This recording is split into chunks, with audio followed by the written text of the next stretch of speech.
అనుకరణ అనేటువంటిది చాలా ప్రమాదకరం. మన తహత్తు తెలుసుకోకుండా అందరినీ అనుకరించడం ఎంతో ముప్పు తెచ్చిపెడుతుంది.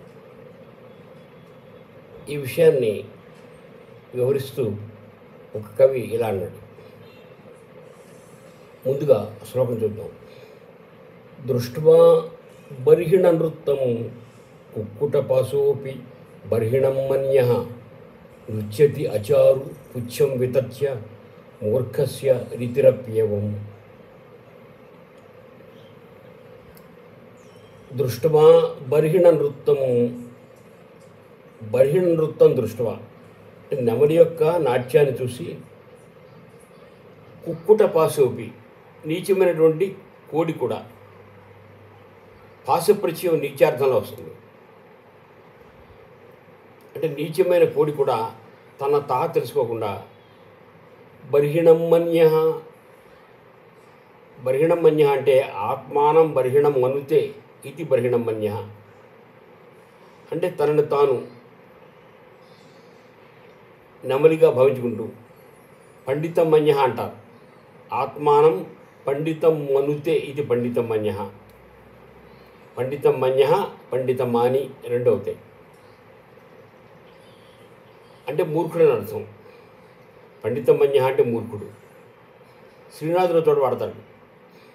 బోధమల్పంబు గర్వమభ్యున్నతంబు శాంతి నిప్పత్సరంబు మత్సరము ఘనము కోపమండూకముల ఓలే కొంచెమెరిగి పండితం మన్యుడైన వైతండికులకు.